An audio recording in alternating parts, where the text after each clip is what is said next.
Welcome to Flat Earth Debate. I'm your host, Nathan Oakley, and if you are new to this channel, or you have not done so already, be sure to subscribe and hit the bell notification icon to keep up to date with the Flat Earth Debate.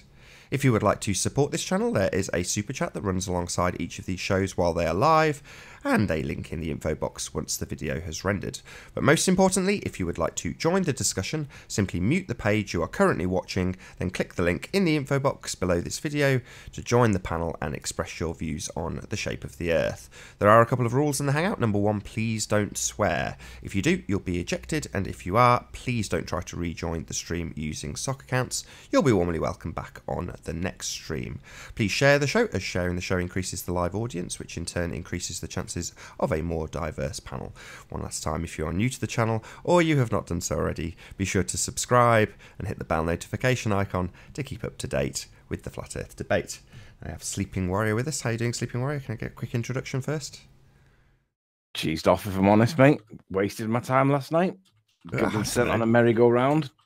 Generally kind of cheesed off with the way things went. I enjoyed it. Well, I'll be honest, I didn't. I left after an hour. We had a hangout lined up with Steve, and when we joined the hangout, there were 3 people against us. It was 3 on 3. There was Geo Strieber, there was the Rumpus, and there was... Who was the other one? Sean Hufford on Red Rhetoric's account. So I thought, great, 3 on 3 is a good number because it gives us all enough time to speak. And going from experience with this particular chat, your chat, we know that we're going to be able to have enough conversation and enough progress being made so there will be a fluid disagreement, debate, and it would make progress. There would be actual progress being made. So I was looking forward to that. I was quite happy with that, and I was ready to enjoy a really good debate with 3 people that can debate. Alex can debate, Sean can debate, so can Rumpus. So I was looking forward to that. But it didn't start very well because the problem was Steve made a point that science by consensus is the foundation for the debate. And it was challenged on the grounds that that's the bandwagon fallacy. And Steve said, no, it's not the bandwagon fallacy. And I was like, well, it is, because by consensus, that is the bandwagon fallacy. And that is it. You don't have facts established by consensus. You have facts established by facts. They speak for themselves. But that wasn't the premise for the whole of the debate. The whole of the debate was based on consensus. And when we started the hangout with 3 on 3, within 3 minutes of going live, it became 7 on 3. So if he's already said he's going to base, we're doing this based on the consensus. It's now 7 onto 3. And it ends up being a clusterfuck.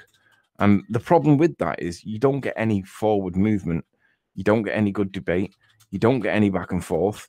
Everybody wants to take up a swipe at the microphone, and I understand that. And that's one of the reasons why I never do it. I remind myself of my first ever experience on a hangout with Red Rhetoric, and it was 1 against 7. I mean, there was like maybe 6. I can't remember exactly who it was now, but it was me against the world. And I'm never going to do it again because there was no progression whatsoever. And that's what happened last night. We went in at the start. There was 3 of us, and it was 3 on 3. And I thought, that's brilliant. But within 5 minutes of going live, after being told that we were going to be applying the science by consensus, which fundamentally I disagree with, it ended up being 7 of them. 7 onto 3. So it got to a point where, for me, we were trying to ask them to address the point at hand. Rumpus got to make numerous presentations, and typical Rumpus, he complained that he didn't get to finish, and he wanted a few more minutes, and he'd already had like 10, and we're all sat around waiting patiently, and he gets towards the crescendo of his point, and then eventually Steve wraps him up, and Rumpus then complains again that he's not had enough time, and he starts getting snotty with Steve because Steve was saying, come on, Rumpus, there are other people here. And Rumpus really wanted to be heard. And, you know, I was quite happy for him to leave in there because he said quite a lot of great sound bites for us about how bad Google Earth is and how unreliable it is and how inaccurate it is and all this stuff that basically he was making our argument for us. So leaving Rumpus to chat along on his merry way was really rather good. But as time went by, it dawned on me personally that the point at hand was not being addressed. And you were on board with that. You'd asked numerous times, could somebody address the point in hand? The point in hand is, why can we see the land in the video? That was the claim that was made, and it wasn't being done. And you asked 4, 5, 6 times. I asked numerous times in the side chat, but unfortunately, with the way that he had his Hangout recorded, and I didn't know this before, but you can't see that on playback. So you can't see me saying to Steve, please just ask Rumpus, at what elevation must he be to see that on a spheroid Earth? And I asked that 3, 4 times, and it never got addressed. And it got to the point where Steve, the host, basically said, they are dealing with your claim directly. And at that point, nobody had even mentioned how to see the land. They were talking about the observer height, of how it's inaccurate on Google and all this nonsense, right? Which is true, but it's part of the, it's only part of it. It isn't the main point. The main point of the claim was that we see land that is not there on a ball, and it wasn't being addressed. Several times the host was asked to address this, and several times it wasn't getting addressed, and Nathan got spoke over continuously. I realised that I weren't going to get a word in edgeways. Rumpus had freedom of the mic, which is fine. If he's going to get freedom of the mic, then he was going to hang himself, and he was hanging himself fantastically anyway. But time went on, and Nathan was reasserting the point. Guys, nobody is addressing the point in the video. Nobody is addressing why we can see the land. It isn't there on a ball. Can we stay on topic? And it got to the point where Steve basically said, his words were, the claim's been invalidated because of Rumpus's nonsense that he was chatting away. Now, at the point, which is like an hour in, at that point, that nobody had spoke about the land in question that was the claim was about. Nobody had mentioned it. And Steve had declared that the observation was invalidated. Not that it was debunked, explained away. It was invalidated. Now, an invalidated claim is that it's void. It's been deemed that it wasn't credible in the first place to even merit discussion. That's what invalidated means. It means that it never gets off the blocks. You know, it fails at the first hurdle. And the host had declared it that after an hour. And I'd said, Steve, can I just check if that's really your position, that the claim has been invalidated? Then the conversation's over. I said, is that really your position? And he started off on a slight tangent, and I pulled him back on track. And I said, is it your position that the claim's been invalidated? Yes or no? And he said, yeah, I'm happy with Rumpus's explanation. And nobody at any point had addressed the land in the picture, in the video. The land in the picture was not addressed at any point by this point. Yet the host has now declared that the observation is invalid. Okay? For me, there's no more conversation at that point. Because if the claim, in his opinion, has been invalidated, there's nowhere else to go from that. It's game over. Now, I'm all right with it being game over, but nobody had mentioned the land in question that was the claim. Yet it's now been deemed invalid. What an utter nonsense, rubbish host. Well, that was an hour in. I mean, you've already mentioned this, but from the start it was the case, because they basically said, we live in a consensus reality. In other words, if we all agreed that something is the case, then it is the case, and nothing could be further from the truth. You know, consensus does not form reality. 3 people was in the Hangout at this point, which I thought was okay, because if there's a consensus, right, you can't really get a consensus when it's 3v3. But within 3, 4, 5 minutes of going live, we were now up to 7. So if the premise is science by consensus, and Steve didn't understand the bandwagon fallacy. Did you notice that, Nathan? The same thing, isn't it? Pardon? Yeah, he didn't understand it. I said straight away, so the bandwagon fallacy is alive and well in this Hangout. And he said, that's not what the bandwagon fallacy is. If you can get some evidence to support it, stick it in the side chat and I'll address it. And I stuck it in side chat, didn't get addressed. So I'm disappointed really in Steve, because I got the impression that it was going to be a debate. It was going to be back and forth based on evidence. There would be real science involved, and there would be disagreements, and there would be progression. And Steve didn't even keep them on point, but he thinks he did, or he claims he did. Oh, he kept him on the straw, man. Steve honestly thinks that conversation was kept on track. He kept him on the subject of debunking Google quite well. They debunked Google repeatedly, and then when we pointed out that no one had gone to the land, Steve declared that no, that's sufficient. You don't need to actually address the observation. You don't even need to have the picture up when they're debunking it. They can just go to Google and debunk that. That was what was fine in Steve's mind. Hello. Oh, is that not a new guest? It's you sharing something. Yeah, sorry. It's okay. Just stick this on screen if you would for us. Steve, for a guy that, and I'll be honest, Nathan, I'm going to chuck you under the bus a little bit at this point. Nathan sold this to me as Steve is like upper level in terms of the way that the debates are handled. I've never seen Steve's channel before, never been in there, never heard about it. I'm happy to go in. I'm happy to debate anybody on this topic because I'm comfortable with it, and I know that the facts speak for themselves. Now, the problem with Steve, and if you're listening, Steve, and I hope someone tells him that I've said this because I stand by this, Steve. The bandwagon fallacy is based on the assumption that the opinion of the majority is always valid. That is, everybody believes it, so you should too. So that is essentially what we were talking about last night. Everybody, I said it live. I said, so the bandwagon fallacy is alive and well, and that basically is the position. If everybody believes it, then you should too, and that is what was said last night. So it's unfortunately, Steve, it started off terrible in the first place because it is the position that he who asserts must prove, and it is the position that assertions without evidence can be dismissed without evidence. So the reality is, it is the position of science that we live on a spinning ball that's orbiting the sun.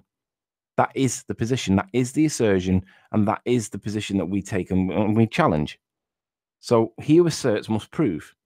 So it is to do with what evidence is there to prove that we spin or that we are curved or whatever. So Steve's premise for the whole hangout was based on consensus. So when we went into the, I'll show you. I'll show you the first clip from like when we started to what happens within 5 minutes. So knock the sound off because we don't need the sound. So as you can see, right at the very start, first 30 seconds, we've got the rumpus. Steve is the host. We've got Sean on Red's account, and we've got GeoStreamer. So at that point, there's 3. And then on our side of the debate, there's Chris Monk, Mr. Oakley himself, and myself. That's 3. And we've got host. So 1, 2, 3, 4, 5, 6, 7. So one of them being the host. I'm all right with that. That works perfectly. However, look at what happens within 5 minutes of going in. Okay, maybe it's 10. Let me find out where it at. Here we go. So at this point, so we're all right. 18 minutes in, we're okay. I'm just trying to find a bit where, right, now look what's happening. We've got Chris with Roman numerals. You can't even string a sentence together. We've got Soundly, who's never come into any of the hangouts. He's the organ grinder. He may have come into one. Sorry, he's the organ grinder. So Rumpus is giving us all the answers, but he's actually being fed the answers by Soundly in the side chat. So we were basically talking to the monkey while the organ grinder worked away. Well, Soundly, as far as I can recall, has only been into one hangout when he thought that I was bad-mouthing him, and I was actually using him as to prove what refraction does to light, and that is, of course, light bends up as well as down. And that was when Soundly came in. He came in on one hangout, didn't come in on any of the other hangouts, but for some reason, Soundly's now on the panel against us, right, which I found interesting. Well, I've got Chris at Roman numerals, can't string a sentence together. Soundly, basically never seen anything of him. And we have, not in yet, but here we go. We have Miles the Liar Davis. Now, when Miles comes in at 36 minutes, I'll be honest, Nathan, I looked and I thought, do I actually want to be here with this liar on the panel arguing on what is supposed to be a level up? Now, for me, this guy being here at all is nonsense. But Chris being here with Roman numerals and Miles together, this is like, it's like the creche. This is where this is like the playground, the school playground, but this is the creche part. They're only there to make up numbers. This is the consensus bit. This is science by consensus. This is the bandwagon fallacy. They add nothing to the debate. And Miles is discredited. He's been shown to be lying like 3 times in the last week. Miles isn't a credible witness at all. because we've shown that he has deliberately lied, knowingly, intentionally deceived. Now, there is a difference between making a mistake and lying, and Miles does tell lies. I mean, I showed it when he said that, no, Ranty, I haven't called you a liar, Ranty, and we all know that he has. And it flowed out of his mouth without any consideration for its truth whatsoever. But now Miles is now in the hangout. And at 36 minutes, I'm thinking to myself, why is he here? I don't want to be here. I'll be honest, I don't want to be here. And then time goes by. And to be honest, it was quite cordial. I was happy with how things were going. GeoStream was making his points. But we get to a point where, now look at how many people's in. Now, I don't know who's been added here, but there's somebody with this. I mean, it was 7 ballers onto 3. Now, that's perfect example of ganging up on, not having a debate, it's having a clusterfuck. And it's literally, if science by consensus is Steve's position, then by this definition alone, we are never going to win this one, because no matter what evidence, no matter what debate skills we use, no matter what sleight of hand tactics, because it is tactics to some degree, but no matter what happens, from basically, we're not going to win, because there is 7 ballers on a panel against me, Chris, and Nathan is continuously being spoke over. He's being muted. I don't know whether that was by Steve himself, but Nathan started getting pissed off. I started getting pissed off, and I realized that this wasn't going to go anywhere, because fundamentally it wasn't working. The structure for the debate was lost when he started inviting several other people in. We started off 3-on-3. Steve, that's the way you should have left it. You shouldn't have introduced other people, and you should definitely not have introduced Miles the Liar Davis and Chris with Roman numerals, because Miles is a liar and Chris can't string a sentence together. So what are they there for? You should have kept it 3-on-3. You should have had the debate. We should have had the disagreement. We should have had the fallout, the evidence, the... Hello. Hello. Can you not mute people, please? I didn't mute anyone. Oh, didn't you? Oh, I thought you did. No. Did you just go silent when we had Tim Osman in, Anthony? I went silent because I'm in a paradox, and to be honest, Tim, I'm gonna remove Tim because no, don't remove Tim. What are you doing? Why would you do that? No, I'm removing him, Nathan, because he removed me for no reason the other week. Now, if he wants to come in on a stock account, come back in, Tim, and he can remove me. But that was simply because you removed me last week for no reason, because you were cornered. Right, well, Tim's got extra accounts. Don't remove him if he comes back in. Yeah, I won't snipe him. You've got your own back. Happy days.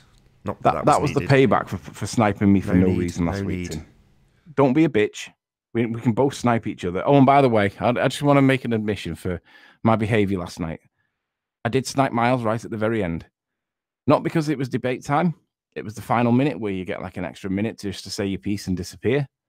And I sniped him at that point because Miles doesn't deserve anything at all by way of airtime because he's a liar.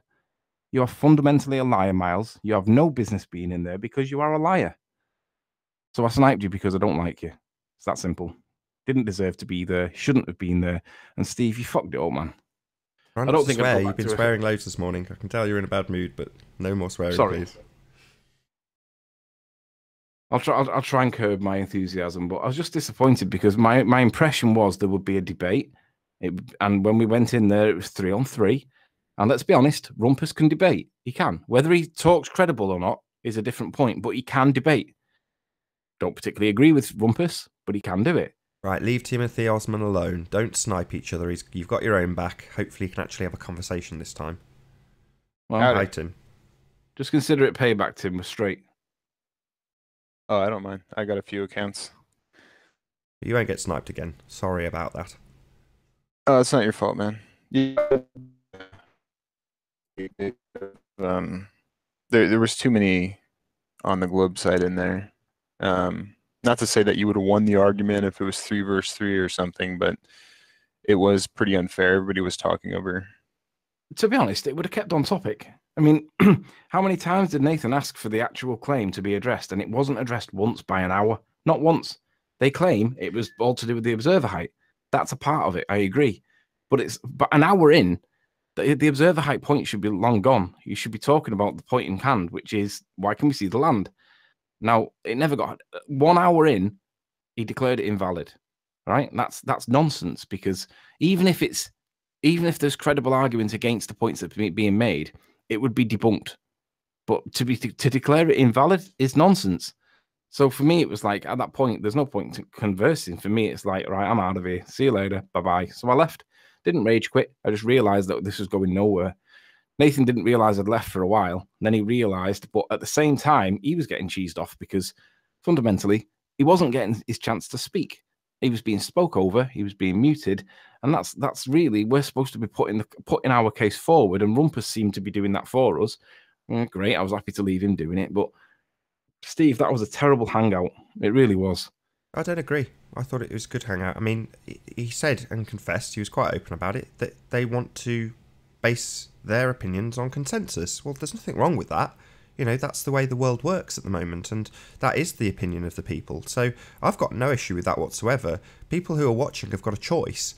They can either choose to say, well, I see that they have come to a consensus in this hangout, therefore the globe has won, or not. You know, that's your choice. But if it's perceived that they won because they had more people and they had what you call the bandwagon fallacy in their favour, if that to the audience member says they won, then good for the audience member. That's their choice.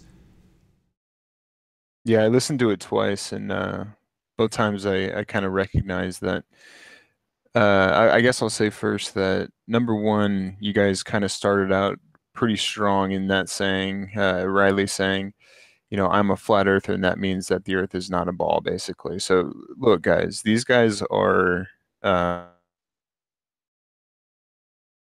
mostly Steve. He's very, very well qualified in the arts of logical fallacies. So you're not going to get that you're not going to pull that kind of stuff with these people, first of all. But second off, I think that your claim was kind of just, it was kind of weak. You know, I mean, you're just going to say, well, we're testing the globe model.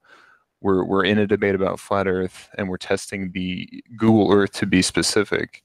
And I mean, you guys should have watched enough videos to know that there was some issues with the elevations with Google, even on St. B's, like the beach and the cliffs. So I mean, you guys should have known this by now.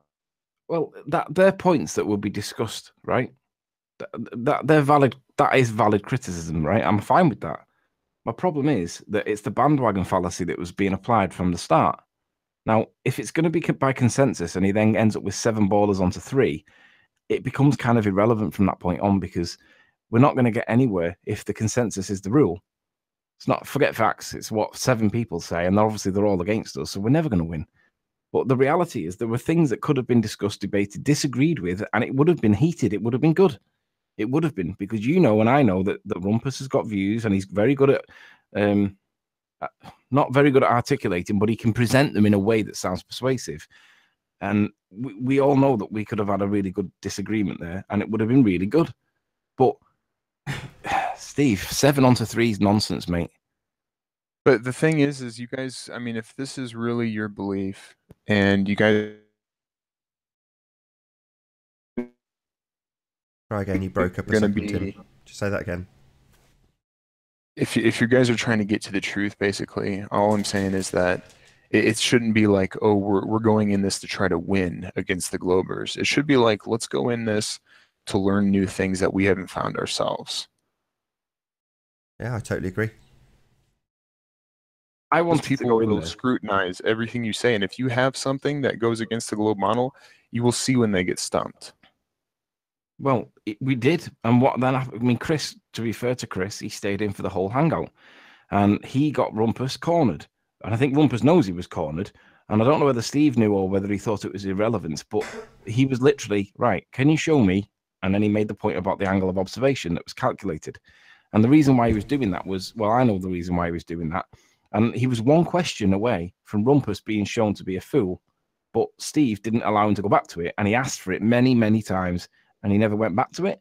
Now, I'm going to give Steve the credit and think that Steve maybe thought it was a wasted point, but in actual fact, Rumpus was cornered there because he demonstrated that what Rumpus had demonstrated that his own calculation wasn't doing what it should be doing, and Chris was ready to show.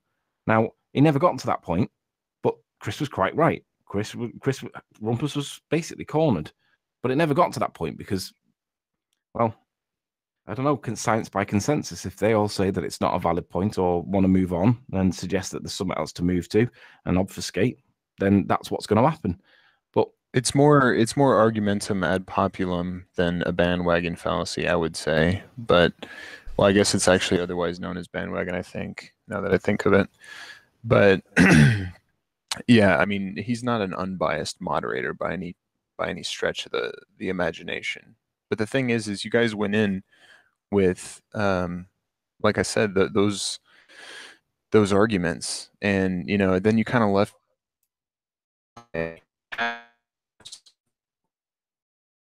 I mean, you left your boy there, man, to be ripped apart. Tim, say that again. You broke up. We went in there with what? With bad arguments, basically, and then you guys left your boy in there high and dry with a pack of wolves, is what I'm saying. Well, if you think that it was a bad argument, that's great. I'm fine. You could have that debate with me. That's fine. We've had many debates over it. I'm all right with that. I don't mind that viewpoint. But we didn't leave him high and dry. I was trying to get him to come out. I was saying, why are you staying in there? But his view is, I'm not going to rage quit. Now, my view is, it wasn't rage quit. It was realizing that 7v3 is just stupid. It is a clusterfuck. And he said that he didn't want to do that, but he did. Don't swear. And he also put, by making it that one-sided, and refusing to address the actual claim that was being made, it was a waste of my time. But Chris was happy to stay in there because he wanted to show that he wasn't rage quitting or leaving or running away or whatever. And he deserves kudos for that. However, Steve, we were the guests and you should have really been focusing on what we were saying, because it's not really about Rumpus. It's about the discussion. And there was no discussion. Nathan was continuously spoke over. Rumpus hogged the mic for massive periods and was allowed to. And, if that's okay, then so be it. But you got to give us a chance to respond. And it wasn't happening. On the other hand, again, I don't mean to sound like I'm just agreeing with Tim Osman and disagreeing with you, but I do agree. The argument that we went with was weaker than the one I intended to go with, because we're about a week behind schedule. Thereabouts, maybe even a little bit longer, 10 days behind schedule, because Rumpus threw a spanner in the works. And yeah, I can eulogise about how wonderful the end result of that is, but it still caused a delay. So my intention, I assumed incorrectly, that we would be at the stage where we'd presented the flat Earth model a few times and then we'd go on Steve's show to present it to him. But that wasn't the case. So in terms of what we did go in with, because we're still at the stage where we haven't presented that model, we had to go in with our older arguments, which is what we did. But I wasn't going to let him down a second time just because we weren't in as strong a position as I had hoped for. But yeah, you're right, Tim. What we went in with was a globe debunking, and I'm sure you'll agree, they're 10 a penny. There's loads of people out there with globe debunkings. So from that position, no, we weren't as strong as we could have been. Will we be stronger in future debates or future discussions? Yeah, Absolutely. But to be honest, do you think that even if we'd have done the alternative, which was to present the model, do you think that would have been a good thing for us, given that there were 7 of them on against us and it was bandwagon fallacy in play? I don't. That would have been a train wreck. Same principle applies. I mean, what we did get to present and what we did get to say got heard by the audience. I mean, yes, you're frustrated because we asked the same question 7 times and then it got distracted away from over and over and over again. But that's what got saw. That's what was seen. So, that it is what it is. Same goes for Chris. Chris stuck around, and again, I agree, we deserted him. I didn't want to make a fool of myself because I felt myself getting angry because I couldn't get a word in. So rather than just staying there trying continually for another hour and a half to get a word in, I thought, no, I'll just end up getting angry. I'm better off leaving and not embarrassing myself, which is what I did. And I felt guilty. I left Chris in there. So I'm not going to lie, I agree with you there as well, Tim. I felt like, oh God, if I'd have been stronger, I'd have weathered the storm of 10 people coming through and basically talking over me. I couldn't cope with it, so I left. That was the bottom line, so I agree with you. Chris, stronger will than myself, stayed in, but he stayed in for a very specific reason. He wanted the answer to the question he put to a Rumpus, and he eventually got it. And he got the workaround when it failed, which was given to Rumpus by Soundly. So he got all of that information by staying there and pushing the single point that he wanted to push. And every time they distracted from it and tried to put him into a corner on a random different point, he ignored it and kept on track and eventually got his answer. And it means that we can say now, they failed. They tried to address an issue in terms of the height of Snaefell and getting the actual angle to it, and they failed. It did not match. When they did the arc calculation, it didn't work. It was still short. Same as when he did it at the wrong altitude, which seems a bit weird that he would intentionally use the lower observation point when they've argued about it so much. But there we go, that's what he did. Got it wrong and then recalculated it with an arc measurement, again after being asked about 7 times. So that got seen. The audience got to see that happen. And I'm happy with that. You know, that was the best that you can expect when you're doing something like this. And if the bandwagon fallacy is in effect, that's what the audience will see, and they can choose to agree with that if they want to agree with a science by consensus.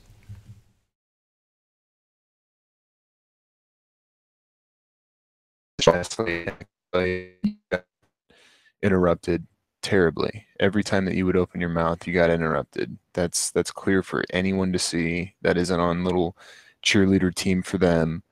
They'll be able to see that. But as far as, you know, Chris in there by himself, I was like, dude, I felt bad for him, you know, but he's a big boy, you know, like he put himself in that situation. He has his beliefs and they're being questioned by a pack of freaking wolves. So that's to be expected when you go in the lion's den, you know.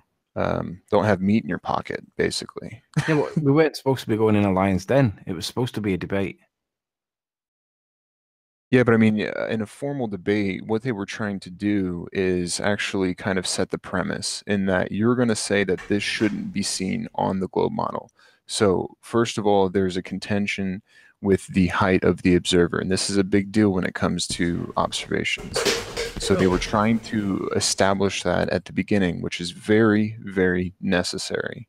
Agreed. Right? Because we couldn't have done that in the, how many shows now? 50 shows. We're still, I mean, this should be not Flat Earth debates. It should be Anthony Riley's height debates. I mean, that's basically what it's been. Would you agree, though, Tim, that the only way to really establish it is to go and actually measure it? Oh, yeah. Yeah. I mean, really, right. Or, I mean, for yourself, yeah, epistemologically speaking, sure. But of course, I mean, a really good way would be to look at a geodetic map. No. Or what is that called? No. Measuring it. Because if you look at the OS map and then compare and contrast it with what it says on Google Earth, there is a massive difference. And because of the importance of the elevation of the observer, then if there's such a massive difference between the two, then you can't pick one over the other because you just don't know which is true.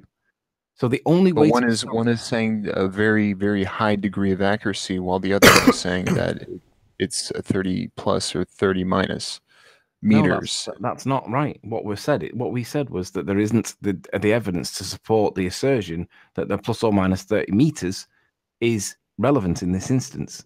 That's not saying it's accurate. It's saying it's not wildly inaccurate. And look, you would have to define in a formal debate. You would have to define if you're going to make an assertion like that. It's not wildly inaccurate. Well, what is not wildly inaccurate? So 10 meters, 20 meters, 30 meters. So they've put evidence 30. out there showing pictures alone, your video alone, and showing the beach to the cliffs and showing a mass discrepancy there. Right, but would you agree that if there was such a big discrepancy between the two positions, the only way to work it out is to go measure it? Simple. And we've measured it, and we're happy I'm happy, based on the measurements, to reassert my position based on Google Earth. It appears to be accurate. Now, depending on how you measure it, basically governs the results that you get. But if you do it honestly, then it's accurate. It is. The 35-foot stands. Now, that's the only thing to do. I'm going to hold Rumpus on account of his words last night, and I said I would do it last night, and I'm going to do it again. I did want to ask you this. What does this mean? 35 feet. Is this how high the cliff is? Yeah. The observation height was 35 feet. You make an adjustment. Okay, but you're not putting the camera on the actual cliff, and also you're not talking about the tide. Right, and we adjust for the tide. But the observation height is above water. It's not above mean sea level, which is the Ordnance Survey reference point. So, sorry, I've got to correct that. So what Google quotes is above mean sea level, and we were testing Google. Now, what Anthony's saying is correct. In order to be accurate, you just have to measure it. But at this stage, we're not presenting our measurements as part of the data. If we were, we'd need both. We'd need the heights over at the Isle of Man, which we're trying to acquire as we speak. We've got a few contacts over there, and the height at St Bees. So when it's come up in debate, I've said, yeah, I don't care what you use, as long as it's equal on both sides. Ordnance Survey on one side, Ordnance Survey on the other, Google on one side, Google on the other, tape measure on one side, tape measure on the other. So yeah, we could release that data, but it doesn't change the claim. Google Earth says it's 29. That's it. Yeah, but I mean, we don't live in a model. If you guys are out to debunk Google Earth, the API says that it's going to be plus or minus 30. So I mean, that's just it's just silly to begin with. If you're debunking the spherical Earth, that's a whole different thing. Well, sure. I mean, what we've done is we've used the tools that are available to us to try and identify what's in a photograph.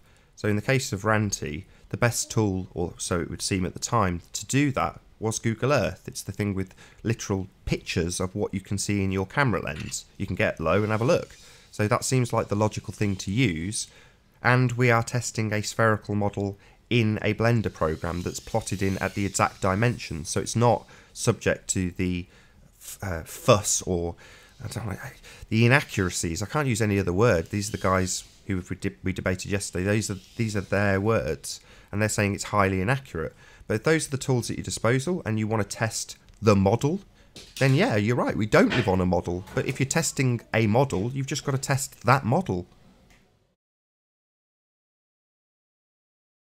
Tim, would you agree that measuring the hill is the way forward? Yeah. All measurements with observations as far as you videotaping it, where it's like it's irrefutable. Absolutely. Yeah. Right. So that is the position. That is the expectation, right? To try and debunk it. Because if the query is that I'm much higher than what it says on Google, then the only way to do that is to measure it, right? Now, as far as I know, Miles has claimed in the last day or two that he's actually measured it. Now, I don't believe Miles, but even if he has, I'd like to see it, because we've shown that Miles claimed that he was at 40 feet when we actually showed him to be at 19 feet. So I'm really looking forward to how he measures it, because if he measures it with any ounce of honesty or integrity, then he will only come back with one figure, give or take a few feet, and that'll be the figure that I've got, because I've measured it myself, Ranty's measured it, and Nathan's going to be measuring it himself in the next couple of days as well, because Nathan wants to see, he wants to know what is the actual height. And the only way to do it is to go and do it yourself. We've shown Nathan videos of us doing it, and he wants to go and do it himself. He wants to see it himself, because it's like it's night and day. Yeah, but I mean, it's like, are we doing the height of the cliff or to the water level? Because that's kind of like very important. And it seems like half the time we're doing the observer height, and then half the time we're doing just the cliff height. We can do the height above water just by referencing the tide height at the time of the observation. Whatever day or time you do the observation, you can get the tide height quite easily. It's black and white empirical. You can check that very easily. Nobody would argue against it, because that is how you do it. Or, I mean, for instance, in contrast, when you're close enough to the water to get literally a measurement on it, you can do that too. Miles claimed he was 40 feet off the water. At high tide, we know that tide goes up to a certain point, roughly. He didn't give us that information, but claimed 40 feet above the water. Well, physically, he's 19 feet above the high tide mark. All we needed to know was where was the high tide water, and he didn't show us because he claims he didn't record it, which I find is absolute nonsense. But Miles was no more than 21 feet. I mean, the highest that he could possibly be above the water. I've got to interrupt. I'm really sorry, Anthony. This whole height thing is a straw man, Tim. So, in essence, to see this stuff, actually have a line of sight with it, in other words, not invoke bendy light, you need to be about 600 feet in the air. So, what we've said all along is on your model it isn't there, and you need to invoke refraction. And on yesterday's show I said, look, that's an acceptable explanation. If you want to accept that the light's bending around the sphere, you can. It's their explanation. But in reality, it's not physically there. It's not possible to see. I reiterated that at the beginning of yesterday's show. And for it to be there, you have to be massively in excess of these heights that are being discussed. So it's in effect a straw man. It doesn't matter if they get him another 100 feet in the air. They still have to invoke bendy light. Yeah. The point is, Tim, I need to be at around about 296 feet or something, like, call it 300 feet, to be able to see that floaty land on a ball where I am. unless you're going to argue that that's for standard refraction, in which case it's a hologram. It's a, what do you call it? Not slightly looming non-standard refraction hyena. So that's what you're arguing the minute you start arguing for refraction, because you're saying that things are being pulled back from behind the curve that are not physically there. Which is fine, you know, that's an acceptable explanation, and this is where I agree with Tim. What we have presented isn't a debunking for that in any way, shape or form. At the end of that debate, the same as many of the other debates on this channel, you can accept that it's slightly looming if you want to. You know, that's perfectly acceptable. If you want to believe you live on a sphere, you can go about your day happily accepting that. Me, I don't accept that, and I'm going to give up ridiculing it, because if people want to choose to believe that stuff, they can. That's fine.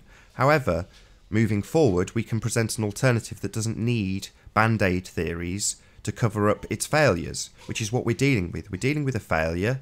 The model does not match the observation, therefore you need to invoke refraction. Fine, but as does not.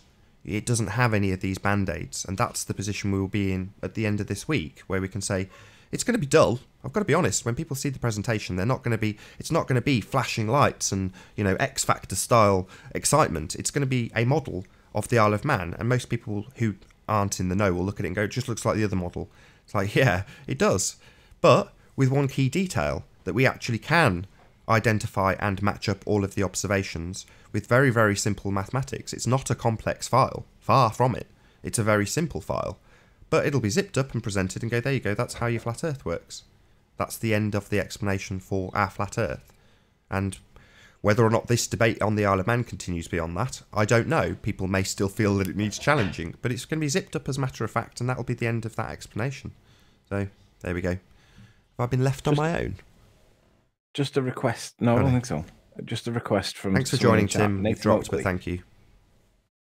Nathan Oakley, please address this. The panel jumped on poor old Chris and nailed him over the claim that he was a veteran surveyor, a claim they laid against yourself as making. Can you address that? Yeah, sure. When Chris has been talking with us, he has never explicitly said that he was a surveyor. However, he's detailed many different surveying jobs he has done and the surveying that he has done. And when asked on the panel, has he done surveys, the answer was yes. So if I have incorrectly assumed that he is, quote, a surveyor, I was incorrect. I'm happy to concede that. However, when you're discussing surveying at great detail and great length and the jobs that he's worked on, you can understand why I would make that assumption. So, yeah, I was wrong. So what? As far as I know, Chris is, what did he call himself? A civil engineer. I was going to say engineer would be the correct term rather than surveyor, but he's had to do surveys. What did you say would be the correct term? Engineer. Yeah, civil engineer. That's what I believe he is. I mean, I don't know whether that's accurate, but if somebody said to me, what would you put him down as, I'd say a civil engineer. Now, does that mean he doesn't do surveying? No, it means he probably does do it, and he probably does it like 6 times a month. But does it make him a surveyor? No, it means he's a civil engineer. So I don't know whether it was a mistake or whether it was a straw man or whether it was insignificant by the reality is, whatever that guy is, he's way above what I am, what Nathan is, what almost all of the ballers that we're in touch with are. He is way above them. Does he make a mistake or two? Sure, we all make mistakes. The whole point of the debate is to show where the mistakes are being made. And if he's made a mistake, then show it, and then it will be corrected and see what the effect of it is. But for that to happen, you have to have communication. You have to have two-way dialogue, and it has to be a debate. It can't be this 7v3 nonsense. I keep saying it. I'm happy for that to be shown. You know, in a way, me getting continually talked over. I think Tim's got a few connection problems. Can you just see if your mic's working and everything, Tim? What's up? Yeah, all good. So yeah, I mean, I'm happy for the audience to see exactly that. Me getting talked over continually, great. Why do they need to shut me up? I'm just some guy. You know, there's no need for that. But to be honest, if you'd have said to me beforehand it's going to be 7-on-3, I'd have just said no. That's a clusterfuck. It's a waste of time. There's no discussion, there's no debate, there's no disagreement. It's just everybody just trying to stick the knife in. Which, you know, if that's the standard of what he's hoping to achieve by way of entertainment, then that's not what I'm there for. That's not what I want to have the discussion. I want to be proved wrong. I want them to be proved wrong. I want the debate. That's why I come here, because we can get the odd person in that can make good points, present good evidence, argue their position, and basically, if Chris has got the time, it was multiplying by 1,000 or something. I'm not quite sure what the point is, but I think you picked up on it, and they've attacked you for something that fundamentally Chris made a mistake on. I don't know whether he made a mistake or not. I want to see the argument. I want to see what was supposed to have been done wrong. That is the point of a debate. But if you want it to be the case that it's just 7v3, I wouldn't have even gone in there last night, especially when one of them was Miles and Chris Roman numerals, because what is that? What? It's not going to go anywhere. So for me, it was a waste of time. I mean, I know that you're happy with it and think that there's value in it because it shows the audience what it shows. But for me, it was a waste. And I don't think I'd be going back into a debate. Well, I never do a debate where it's like massively outnumbered like that because it doesn't go anywhere. It's just frustrating for me. But if you're in the pursuit of truth, man, this is the whole point.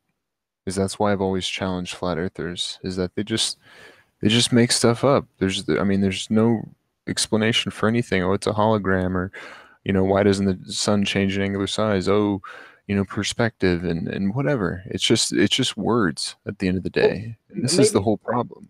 Is that you guys can't look, you guys are not going to explain the sky at all. No way. Okay. And then when we look and do these observations on ground, it's going to be that if it looks like it's flat, well, then it's going to be refraction in our case. And then if there's obstruction, then it's refraction or dirty air in your case. So it's a null argument. There is no argument. It's just people's beliefs. It's literally a religious belief on both sides. One of them's correct, though.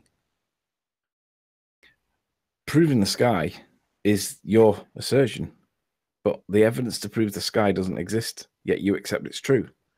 If you can show that 3 observers, or even 2, in the southern areas like Argentina, South Africa, Australia, when looking due south, see the same sky at the same time, I wouldn't be on this side of the fence.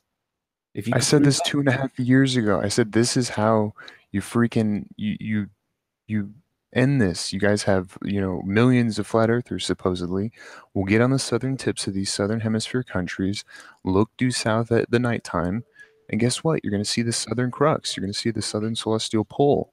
And yes, Tim, this does destroy flat Earth. Tim, whose assertion is it that the sky proves anything? Is it yours or mine? I'm not in a debate right now. I'm just saying, if it, like you just said, it would prove something to you about it being a spherical nature world that we live in. There's 2 celestial points, north and south, and it just will not work on any kind of flat Earth unless you're looking at Pac-Man oblique Mercator maps. No, it's just not going to work. No, it's not true. It just needs to be like the blades on a Chinook helicopter, and you're looking at them from the underside. That would work perfectly on a flat plane. This is another dirty air thing where it's just like, well, I'm just going to say it looks like a helicopter, and then it works, it just works. No, Tim, it isn't at all. You can interpret the sky in 3 ways, not 2. There are 3 ways you can interpret the sky. I'm sure there's more evidence alone. You can't make a decision. Look, I don't think you have the conceptualization skills to understand what 2 celestial points means if you're going to talk about a Chinook helicopter, personally. Okay. Nath, do you want to present to everyone so that I can show Tim exactly what I mean? Yeah, give me a sec. Done. If the Earth is flat, Tim, and there are 2 rotation points above us, if you get them high enough so that everybody can still see them, but there are limitations to how big. If you get the ratio correct for land over the height of the stars above us, you're looking at 2 flat planes, 2 flat rotation points like the blades on a Chinook, and that can't be. You can interpret them both exactly the same, and you wouldn't be able to tell the difference. Yeah, so like I said, the oblique Mercator, which basically looks like that, but a little bit better as far as the sky goes. But even then, the people in Australia are going to be looking southwest, not completely due south. Which is exactly what happens, right? But for declination. No, they look due south. But for once you make the adjustment for declination, it brings it nicely back up to a ball. But if you don't make the adjustment for declination, it does exactly what this shows. So the issue then why haven't you ever proven that? That would be an excellent flat Earth video for you to do. It's not my assertion to prove. It's your assertion as the baller. You're saying that this could work on a flat Earth, and it's my assertion that it could work on a flat Earth because you made the assertion? No, your assertion is that there are 2 celestial rotation points, and that can only mean a ball. He's Correct. bringing it into a null argument, the same as you've done with refraction. No, it's not a null argument. The assertion by Tim is that the celestial rotation points prove the sphericity of the Earth. Correct? It proves that it's a spherical nature in the sky. If you look at the equinox, if you look at all of these different logical inferences you can make through observations, it all fits together with the spherical Earth. No, right. That is subject to and dependent upon 2 observers in the southern rotations point at the southern points of the Earth seeing the same skies when looking due south at the same time. If they see the same stars at the same time, I agree with you. That evidence doesn't exist for me to make a decision. If the evidence existed, there wouldn't be a flat Earth debate. This absence of evidence argument where everybody has, it doesn't exist, therefore, I don't have any evidence. But really, how hard have you looked for that? How hard have you looked for people doing Southern Star Trail observations on YouTube even? I mean, we look at flat Earth videos and we go to flat Earth debate every day, but how many Southern Star Trail videos have you seen? How many flat earthers have you gone to that live in these areas in Australia, in South Africa, and asked them to do it for you so that it would be more credible to you? Probably not. It's at the same time, and I've got Dazza, the cameraman, has done a rotation, star rotation, a long exposure of the stars in the southern skies, and I agree, they do appear to do the rotation thing. Okay. However, there are other videos that show that it seems to drift across the sky. And there are other videos that show it as an egg shape. Now, I have no explanation for that, but it's inconsistent with what Dazza shows. In any event, if we accept that Dazza's is the one that's representative of the celestial sphere, my point is that another bloke in, say, Argentina or Peru, when looking south at the same time, will see the same stars at the same time on a ball. That evidence doesn't exist. So your assertion, because it lacks the evidence to support it, can be dismissed without evidence because you can't prove it's true. That's my point. No, just because you haven't found evidence doesn't mean that I need to prove the evidence to you. You need to do your own research and figure this out for yourself. It's not about the art of debate if you're really out for truth, Riley. It's about going and finding out the answers for yourself. And if you would have done that, if it wasn't about the art of debate to you, you would have found that the evidence for spherical Earth is much, much more strong than the flat Earth will ever be. Are you a Pac-Man believer? I mean, why would you even bring this up? This would pretty much logically necessitate that the sun does some kind of a Pac-Man, and the moon. No, you're misunderstanding, right? Here's the thing, and I'll say it as concisely as I can, and if you disagree, that's fine. But your assertion is that the celestial rotation, the celestial night sky, proves the sphericity of the Earth. It doesn't, because if it did, there would be the evidence to support that statement to be true, and I would be on your side of the fence and laughing at Nathan. However, your assertion doesn't have the evidence to support it being true. See, this is just the art of debate. This is all it is to you, man. Your assertion, you're this, you're that. I mean, this is proven freaking fact of our reality, Riley. That is not the art. Go talk to any practical astronomer in the freaking southern hemisphere and ask him about it, dude. I have done. Go ask them. Would you like to see some evidence? About what? That it does something on a flat Earth? By what mechanism can the northern hemisphere not see the southern hemisphere stars? And why do they not come up above the horizon when they should be like 30 degrees? Okay, so here's an email I sent in work to a guy called Stephen Harvey at acrux6495@gmail.com. He's from the Astronomical Society of Tasmania. Okay, you can look him up. If you type in Astronomical Society of Tasmania, you will find him. His name's Stephen Harvey. He's repeatable. He's observable. You can check it. I've had a lot of dialogue with him. And what I'm trying to establish is, can we see octans at all in the night sky? His answer is no. You can only do it with the naked eye. You can't capture it. So what he's done is he's done a 10-second observation, a 10-second time lapse, a 10-second long exposure picture of the night sky. And he sent me this picture, which is absolutely useless. It doesn't give me anything, right? But this is what he thinks I'm going to accept as proof. But in there, he tells me that there's the constellation known as octans.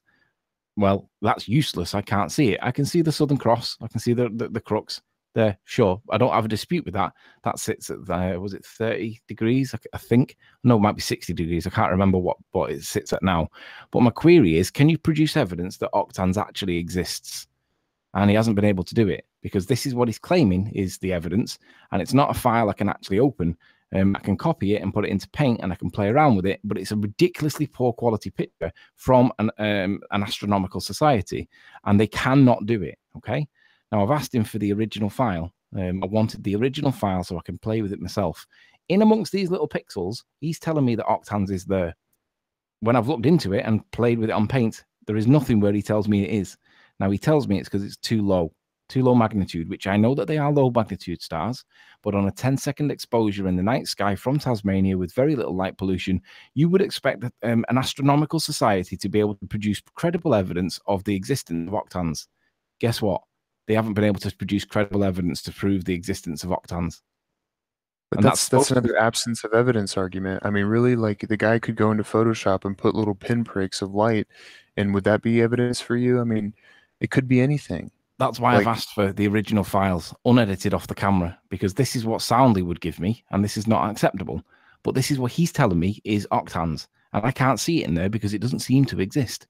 10-second exposure. That's nonsense. So are you trying to tell me that your assertion was that, have you tried to do anything with regards to the rotation points and the stars? Yeah, I'm trying to get information to prove that there is a rotation point in the southern skies, and octans is in close proximity to it the way we're told. And so far, it hasn't been done. I've asked for the originals because I want to do the exposure. I want to play with the levels on it and see what I can get out of the image, because he sent me an embedded JPEG into an email that is useless. It's compressed. It's too small. It's not got enough detail. It's no good to me. I want the original file off him. But if the Astronomical Society of Tasmania cannot give me this information, and they've got telescopes that we could only dream of, what chances do you think that somebody like, for example, Dazza the cameraman or Sean Hufford or whoever is going to be able to get anything better when this is the standard of evidence that the Astronomical Society of Tasmania are able to produce? You see my problem. Well, yeah, but it's one person out of millions of people that live in the Southern Hemisphere. Sure, but he's on the Astronomical Society. He's got big stuff. Yeah, but I mean, if you're doing star trail observations, really, you could do it with the P900. No, you can't. Have you looked into how rubbish the P900 is for long exposure at nighttime? It's useless. Its sensor size is way too small. It isn't good enough to do it. I've tried. You can do it. You have to get out of the light pollution, dude. You can do it easily. And it's not about doing a 10-second exposure either. Have you tried doing it? Me personally, with my P900, no, I haven't. You should, and show me the results you get. 10-second exposure at nighttime of anything, and show me what quality of photos you get. You'd be surprised how rubbish they are. You can do it with other cameras, but you can't do it with a P900. It's naff. So, back to the point. Have I challenged anybody with regard to the stars? Yes. Have I got evidence to support the idea that there is even a rotation point there? If I go to Dazza the cameraman, sure. If I go to other people, it seems to be egg-shaped. If I go to other people, it seems to drift across the night sky. So it's inconclusive at best. That's even if I credit Dazza the cameraman with credible evidence, which I'm not sure that I do. But if I credit him with that, then it seems to be at best 3 different interpretations or 3 different levels of evidence showing different things. That is not clear. That doesn't help me. So if I go to the Astronomical Society somewhere in the south, and the furthest point south I could find was Tasmania, and I know that they've got very little light pollution because it's small, then the reality is they should be able to get, with astronomical standard equipment, something significantly better than Dazza. And that's what I got back up from that. Now, does that mean that they're shit? Maybe. Does it mean that Dazza the cameraman's done something to make it look a little bit more aesthetically pleasing on the eye? Probably. I don't know. I'm trying to find the truth. Am I getting the evidence to support the truth? No. When I hear you talking about the celestial rotation point, that evidence doesn't exist, Tim. If it did exist, I'd be on your side of the fence. But it's your assertion. It's you that's got to produce the evidence, and it's too hard to do. So I accept what you say, but I also realize that your claim is that the celestial rotation point proves the nature of the Earth, and it doesn't, because if it did, there would be the evidence there to prove it, and it doesn't happen. We're coming up on approximately 1 hour left on this live stream. If you're new to the channel or you've not done so already, be sure to subscribe. and hit the bell notification icon to keep up to date with the Flat Earth debate. If you would like to support this channel, there is a super chat that runs alongside each of these shows while they're live, and a link in the info box once the video has rendered. But most importantly, if you would like to join the discussion, simply mute the page you are currently watching, then click the link in the info box to join the panel and express your views on the shape of the Earth. There are a couple of rules in the Hangout. Please don't swear. If you do, you'll be ejected, and if you are, please don't try to rejoin using sock accounts. You'll be warmly welcome back on the next stream. One last time, if you're new to the channel or you've not done so already, be sure to subscribe and hit the bell notification icon to keep up to date with the Flat Earth debate. How you doing, Ammo? New guest, good to have you here. Yep. Hi. What can we do you for? Yep. Hi. What can we do for you, Ammo? I just wanted to quickly go back to what Riley was saying about star constellations. There are 12 signs of the zodiac constellations, and they change depending on what time of year. And also, the Orion constellation is a spring winter constellation. You can only see it during that time of year, because during summer and fall, it's on the other side of the Earth or sun, I believe. Earth. I'm sorry, my bad. So that's my assertion, is that you can still prove it because you can see some star constellations during different times of year, like Orion during spring and winter, and not during fall and summer. What point specifically are you saying that proves? Because if you can see it during fall and summer, because it's behind the Earth, depending on how it spins and how it works, and you can't see it. Sure, but would you agree with me that if I'm assuming that you can see what I can see on screen. If not, just press the thumbnail at the bottom. That can be equally explained by what I've got on screen right now, in that if there's a constellation up here and it's beyond our vision point, we can't see it because it's far enough away from us, then that equally explains it, and it doesn't prove it one way or the other. Is that a fair interpretation, would you say? Excuse me. Like he loves. So anyway, there's actually flat earthers. I think at least 2 that I've seen throughout the years that have Southern Star rotations. Mr. B is not a flat earther. He actually has a very nice telescope. I can give you the link here with his video of Sigma Octantis, Noctans. So there's not a lack of evidence. It's really just the evidence that you don't want to accept as evidence. And I'm not even saying it's proof that we're on a globe. I'm just saying it kind of logically necessitates, until something better comes for the flat Earth. And what you're showing right now is not something better at all. It's just another Band-Aid theory, if I will, to try to keep this narrative alive that the Earth may be flat. That's all it is.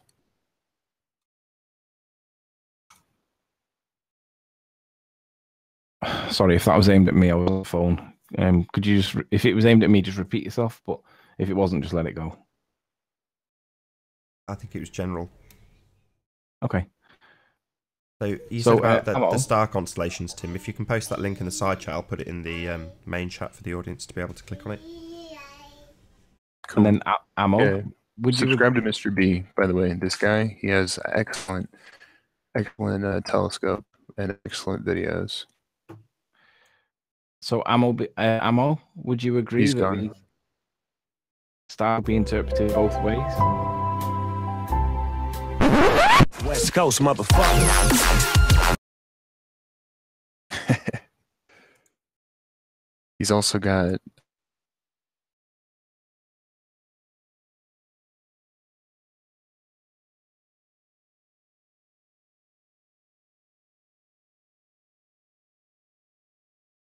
sounds a bit crap at the moment, Tim, to be honest. Keep losing you.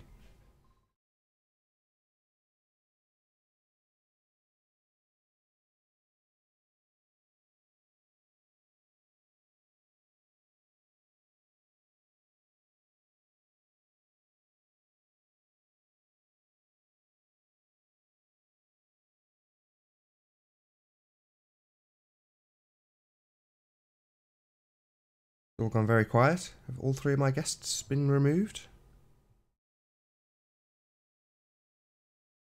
Oh, I lost connection.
I think we're back on the air now. I'll just reconnect to the Hangout in a moment. I just lost internet connection. My apologies to the audience.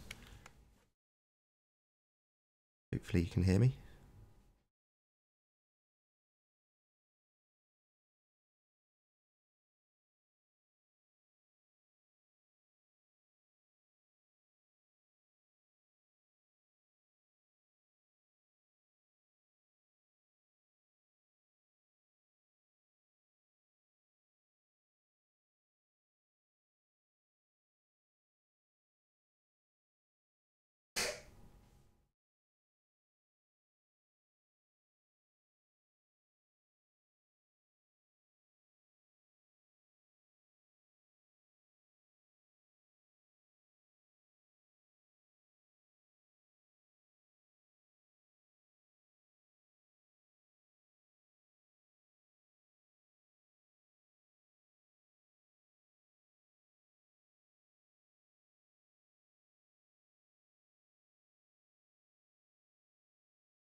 Show you what I've got for my Hangout page at the moment. So this is what I've got while it loads. This stuff. Fun, fun, fun.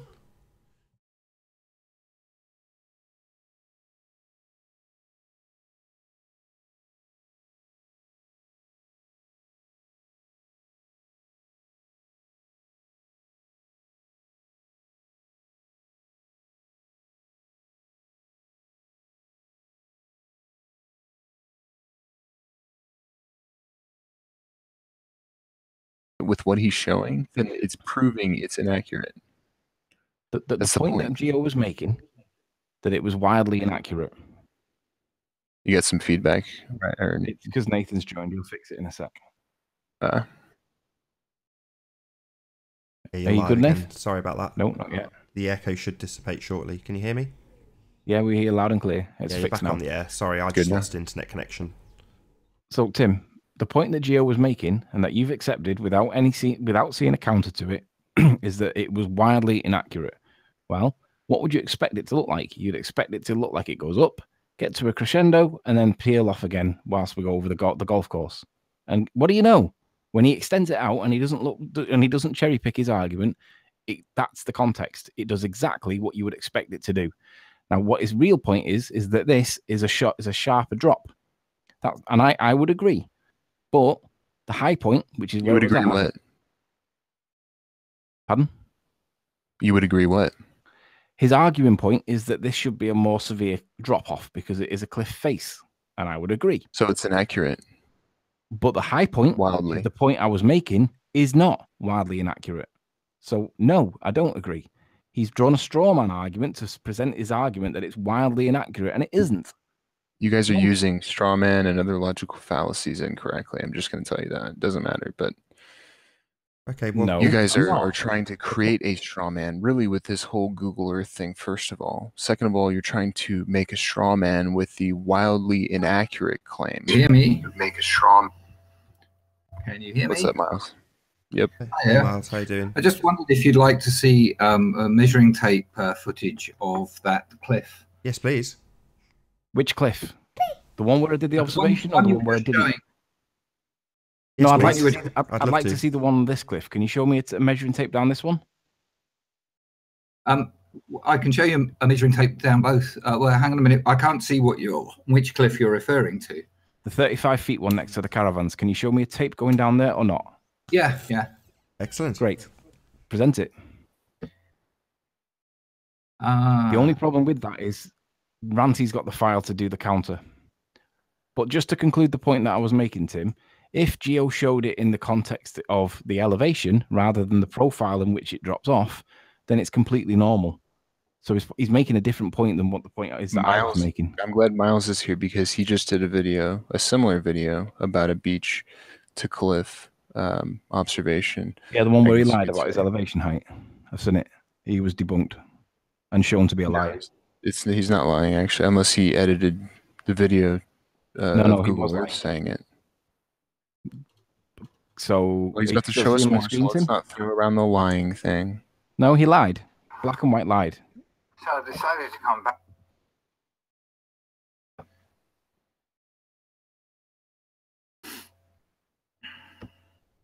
So how did he lie then? Because what I'm talking about is Google Earth beach my screen to cliff. Can you see my screen? Yeah. Yep. Miles put his elevation at 40 feet. Okay. Above water. It was at high tide. That's not what I'm talking about. It was at high tide, and we know that high tide comes up to, well, at very, very, very high tides, it comes up to when he erodes the land. But wherever it was that day, it's going to be around here somewhere. No, it's not. It was at high tide by 5 centimeters. Exactly where it is. Miles claimed he was 40 feet above the water level. That's nonsense, and we measured it at 21 feet. So wherever the water was, we can take off that or add that to the height. And you measured the cliff. You didn't measure the observation height. Stop conflating the two. You're trying to obfuscate the issue. You said that Miles had done a video yesterday.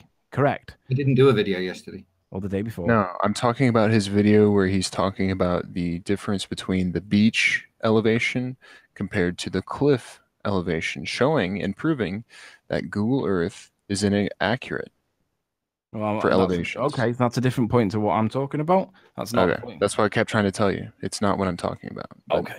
Right, come on then, Miles. Show us the tape measure being thrown over at the 35 feet. That's what I really want to see. Because there's only one value you should get, Miles, and if you don't get that value, you're lying. Well, let's start with. I love you, Miles. The video in preparation. So.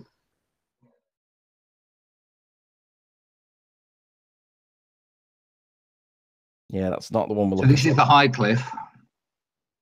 Just for the record.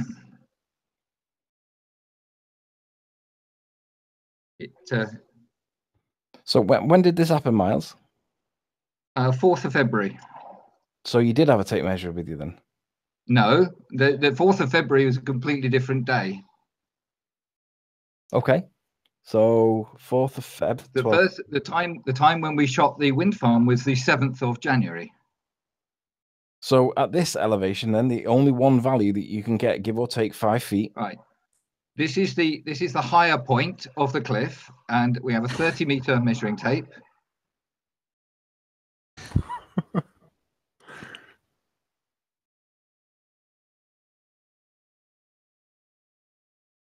So I couldn't get it far enough out with the first couple of throws.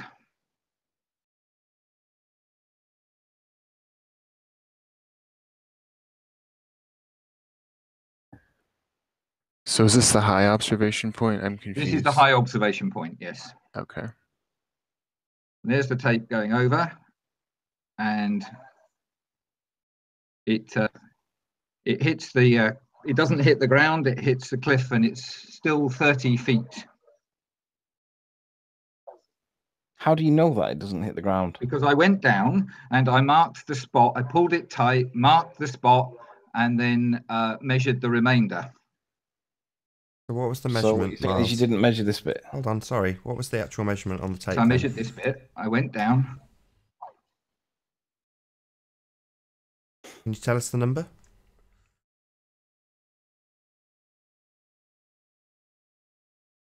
Isn't there kind of a horizontal variation there that would kind of...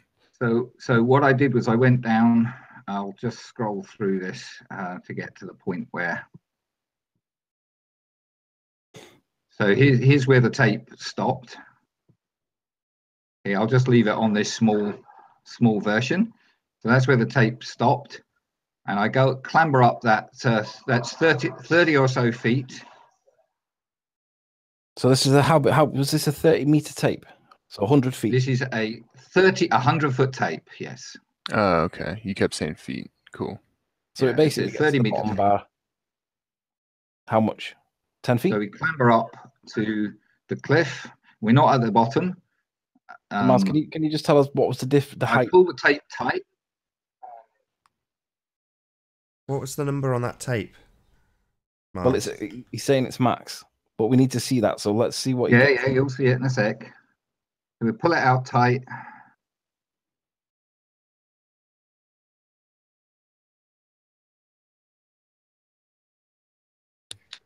Emma, 30 can you meters, say hello, 60 please? Emma, can you say a quick hello? Right, I'm going to get sniped in. And Oh, you say 100 feet. Say hello, Emma. You got another 2 seconds before I He's snipe gone. you out myself. And I'm still well above the beach level.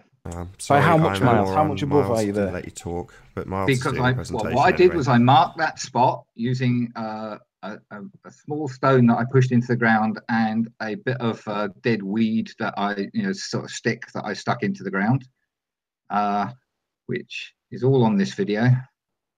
So there's the 100-foot point. There's a rock going in, the little stone going in to mark it there, and I also got a twig, this dead bit of weed, and stuck that in. I then went back up to the cliff, recovered the tape, clambered back up to that point. Hold on, sorry, before you come off that, Miles, does it actually show us where it came to, like with a wide angle or anything? Because we need to know the what tape height we in. got. Just want to see the... Stuck the tape in again and measured the last part, which was another 30 feet. So the high point of the cliff on that angle. Hold on, sorry, Miles. Just the cliff itself, which is not the elevation height, is 130 feet.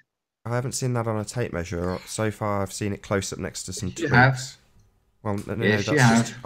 I could replicate that just by filming a tape measure next to some earth. You Do you can have a deny wide it all you shot? like, but it's there, mate. Well, okay, do you have a wide Okay. shot showing that it's against the edge of the cliff? Because at the moment this is a zoomed in number 100 and that doesn't really prove much. You have a wide angle. I showed pulling the tape tight. I mean, Hi, Flat Earth Destroyed. if I How you play doing? the Can whole you say hello? video, Can you say hello? Hello? Flat Earth play the whole Destroyed? video. Hello. It'll take quite a long time. I Hold on, just want to Miles. be here for this 100-foot tape. It's glorious.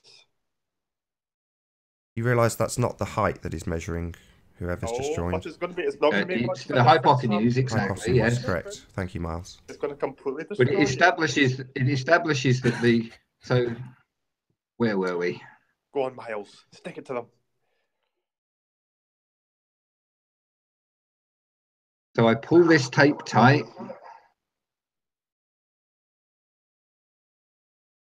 It's fully extended, Anybody That's here? and anybody can go back and redo this Oh yeah, and don't worry they'll about get the it. same result I did. Well, that's debatable, isn't it? And you know it. 30 meters, 60 centimeters there, and 100 feet, which is 100 feet. Okay, so there's your This is there's the that same measurement, thing. and I'm Sorry, still 30 Miles, feet above the cliff. Miles, Still just 30 please can I feet ask you a short. question, Miles? Just a simple yes or no answer. Do you have No, a don't wide Miles, don't shot? answer him. You answer how you want. Sorry, who's interrupting me? Why are you interrupting me, Flat Earth Destroyed? I just want to ask him a question. Do you have a Because you're wide moron shot? and a liar. Go on, Miles. Stick it to Just them. boot this guy out. So, Miles, do you have a wide shot actually showing you measuring it? What do you mean a wide shot? Well, you've got... How can I get a wide shot from? I've shown you me pulling the tape tight and showing where the tape went to on the ground in the same shot. Right, so do you have a wide Go shot back showing if the you want to measurement dispute being Nathan. done? If you want to dispute that this is the measurement of that cliff, then by all means go back and do it. Well, you're yourself. saying that the tape Show measure that is... I'm making this up. Hold on. This So, is- hold on. Let me just ask another question then. Are That you was saying obtained. that the measurement And you got... There- Miles, there why is- are you so there averse to is being me- asked questions? I don't understand your Sorry? problem. I'm just asking a couple of I've questions. answered your questions, Well, and let's I'll be- answer again. Ask another one. Right, so, are you saying that the overall measurement is higher than 100 or not? Well, it's 130 feet at that So point. that's a yes. So how did Yeah. you manage to get that on one tape measure that's 100 feet? Okay, I threw the tape measure over. It stopped around 30 feet above the beach. I walked all the way round along the beach. I pulled the tape measure tight, measured the 100-foot point, stuck in a stone, stuck in another twig next to the stone so that I could identify that point, that location unambiguously again. I went back up. I detached the tape measure at the top, which I fixed to the ground with a peg. Well, it was actually an old thermostat from an immersion heater, which is if you know what they look like, it's a long spike with a plastic knob on the top, which I pushed through the hole in the end of the tape. Having recovered the tape, I then, in fact, the tape, when I pulled the stick out, the tape actually slid all the way back down the slope. I went back down the cliff. I stuck the end of the tape in where I had marked and then measured the last part, which is what I am doing here in the shot that I'm sharing on screen at the moment. So we're sticking the tape, I'm sticking the tape in and clambering down, throwing the tape down the last little bit and measuring that last little bit, which came to, I think, 30 or 33 feet. I can't. So to answer my question, you don't have a single measurement of the height of this hypotenuse. So you don't have one. We have a measurement of that point on the cliff as being. So you've got a measurement of half the cliff, and then you've got a measurement. So you've got a measurement of half of it, and then another measurement. So you don't have a single measurement. I've got a measurement of 100 feet, and then a measurement of the next part. So yes, if you have established that, Miles, you don't have a single measurement Nathan, from top to bottom, correct? Nathan, you don't have a measurement from top to bottom. Can I respond? Well, the answer is no. You don't have a measurement from top to bottom. Asking the same question again. So, for example, when Anthony measured the height at the 29 feet observation, you can see Ranty standing at the top with a tape measure and Anthony standing at the bottom with a tape measure, and they take a single reading of the entirety. That's a measurement. Well, what you have done is extrapolate the data based on several measurements. And what figure did they get? Well, hang on. You're the one that's making the claim here, Miles. Just want to point out again to Miles that you do not have a measurement and you have not measured it. I'm saying what I you've had done 100 foot is taken several measurements and then extrapolated the data, as opposed to what we can see on screen now, which is them taking a measurement. Will you let me speak? Not really. What is the measurement that calculated or not? Simple question, yes or no answer. Will you let me speak? No, answer the question. What was the measurement that you got with using your thing? The measurement I got was 130 feet. No, you didn't. You only had a 100-foot tape measure. You had two measurements, and you combined the two after making a 2-minute explanation for how you got those two measurements and added the two together. So it's not an accurate measurement of the height or the hypotenuse or anything. Now, Nathan, you're challenging the accuracy. Can I ask you, if you have a 4-foot or roughly 4-foot long piece of wood, and you have a 1 meter rule to measure it with, and you want to know, or a 3-foot rule, a 1 yard ruler to measure it with, and you want to know exactly how long that piece of wood is rather than knowing it's roughly 4 feet, how would you do that? I'd go and buy a 5-foot ruler. No, you wouldn't. You would measure you would measure and mark one yard, and you would then place the end of the ruler at that point and measure the remainder. This is yes, no and then way. I would declare, like you have done, Miles, that it was a combination of several measurements. So yes, it's not a single measurement. Accurate, so just no way you guys like to play semantics. To do it the way so I did it. You haven't actually measured the hill. You've taken several measurements of the hill like you did the last time you went and measured it, and you've extrapolated the data from your combination of measurements.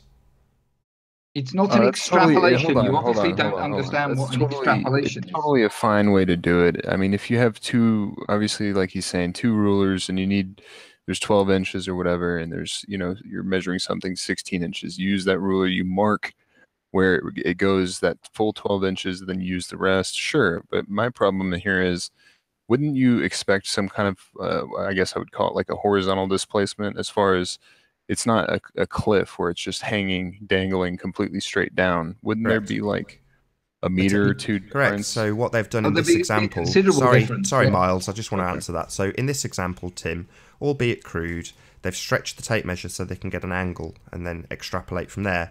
For me, that's not satisfactory either. None of this is, if I'm ruthlessly honest. However, I just want to point that there's many inaccurate ways to measure this hill. And there's an accurate way, and the accurate way is to use an Ordnance Survey map, which gives the height of the hill as being of the cliff as being 33 meters above average sea level. Okay, so 33 meters above average sea level. The conversion into meters, because you like meters. So 33 meters into what measurement did you say you had on the tape? The tape at the higher point of the hill, the 33 meter point, or it's actually, the path is probably at about 31.5 meters. That was 130 feet. So 33 meters on an Ordnance Survey gives us 108 feet. No, not true. 130 feet, and that's not true, because we're measuring an angle. Hang on. We're not measuring vertically, which let's just get the survey map right. is. Sorry, Miles, can you let Miles, could you just let him speak? Miles, can you let him speak, please, Miles? Thank you. Yes, but I was speaking and he interrupted. No, yeah, Miles, well, my rules, my hangout. Can you let him speak, please, Miles? I'll just mute you like Steve did to me yesterday if you don't shut up. Yeah. Miles, I'm trying to establish some basic facts. You said that the Ordnance Survey map gives it an elevation of 33 meters. So I've converted it into feet, and it turns out to be 108. Yes.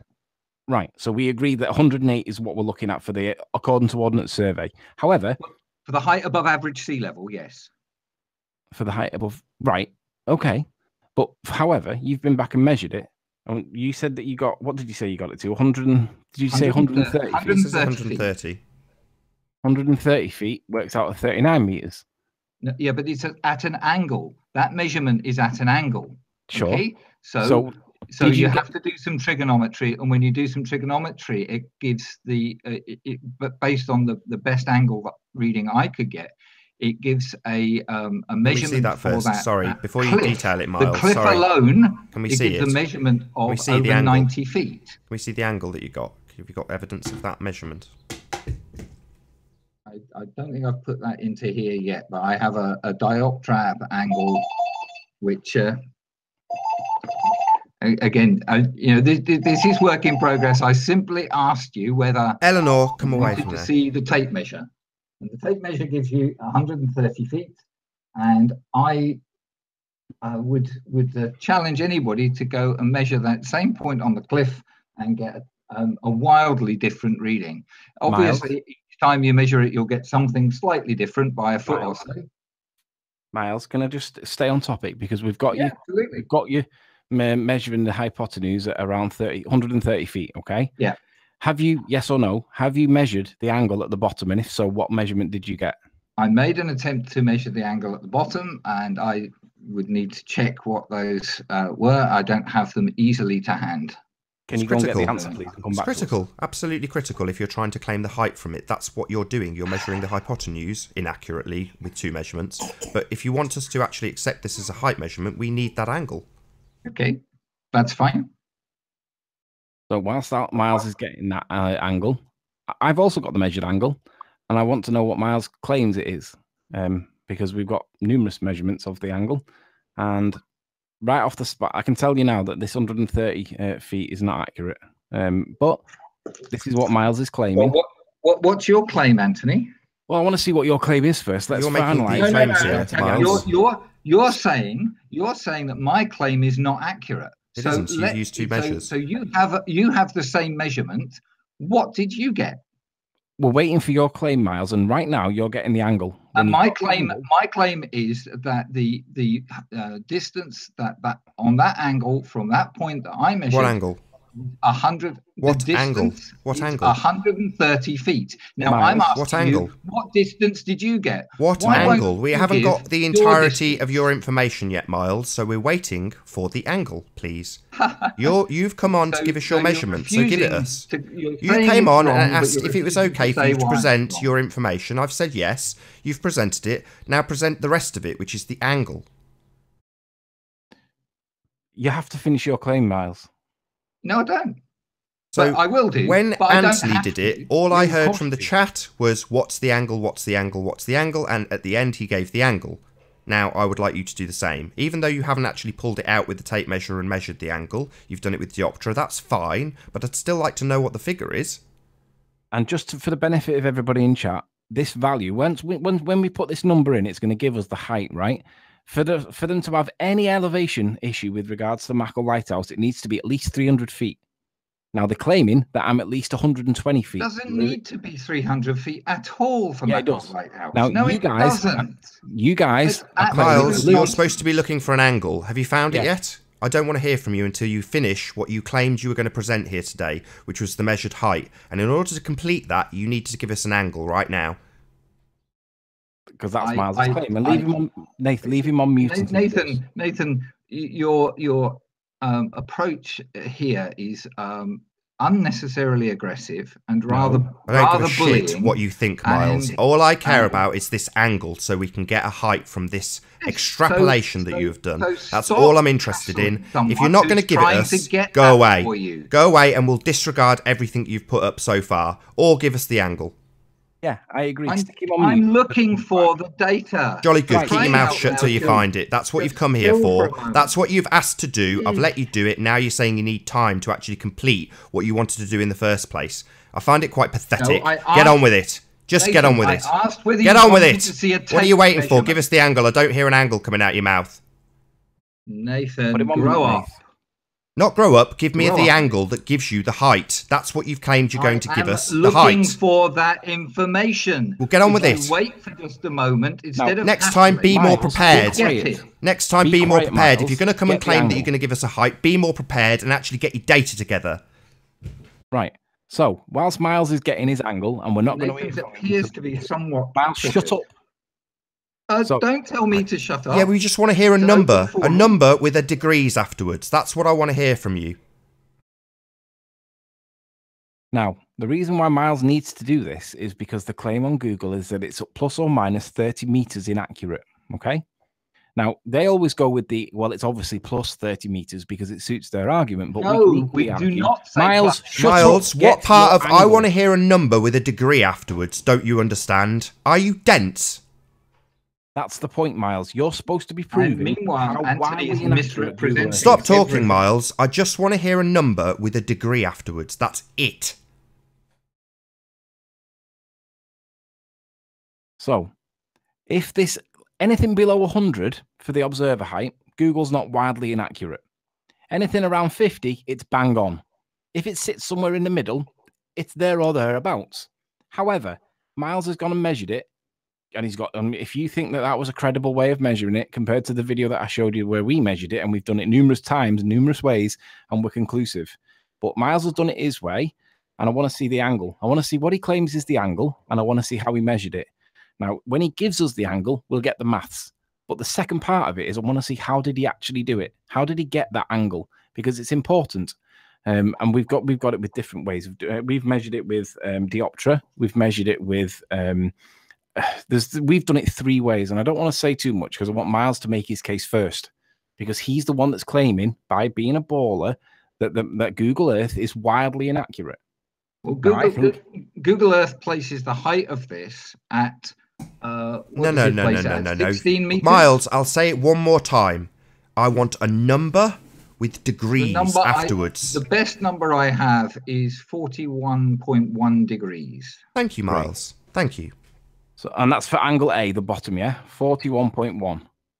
No, that's a good point. Which angle are you talking? Did you take that from the top looking down or the bottom looking up? That's from the bottom looking up. So it will be angle A. So when we Thank you, calculate Miles. it, this value now, A, edge A, is going to come back in A value, right?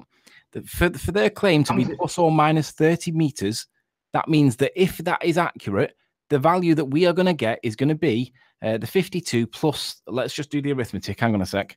So let's get this right. It comes out at 85 feet. Hang on. 30 meters in feet is going to be 98 feet. So it's 52 plus 98. So it's going to be 150, right? So if hold on, Miles. I'll clarify that for the audience. The claim is that Google is out by 30 meters, wildly inaccurate. No, it's not. That is not the claim at all. Absolutely. Hold on, Miles. I'll say it again. Absolutely. Let's just mute Miles because he can't seem to keep his mouth shut. Google makes it very clear that there is an accuracies 30 plus or minus in meters. That is their claim. Like Anthony stating a height that's given on Google. That's just the height given on Google. Google claims to be out by 30 meters. That's a fact. You don't have to accept it. It's a fact.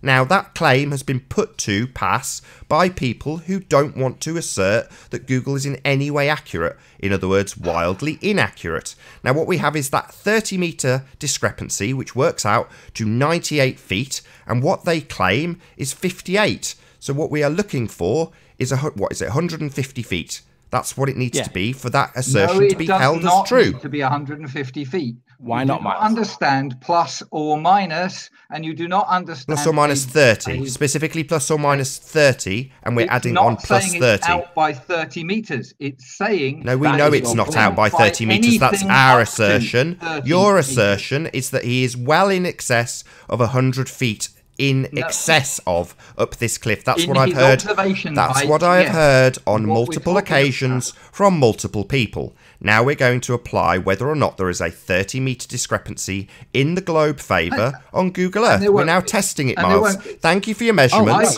We're now putting it to the test. This is not my assertion. This is not my claim at all. No, but it is your claim as in the baller's claim. No, it's not. It's not a baller's claim. Fine, Miles, no problem. We're going to test the inaccuracy of Google anyway. Hang on. So let's just be clear. Let's test it anyway. Hang on, let's just be clear. Miles has just, but he's just flip-flopped from the position which is plus or minus 30 meters. I've never claimed that Google that all Google heights are 30 meters out. No, Google claim it. Google claim it. Hold on, Miles. Google claim it. Google state it. Google do not claim that.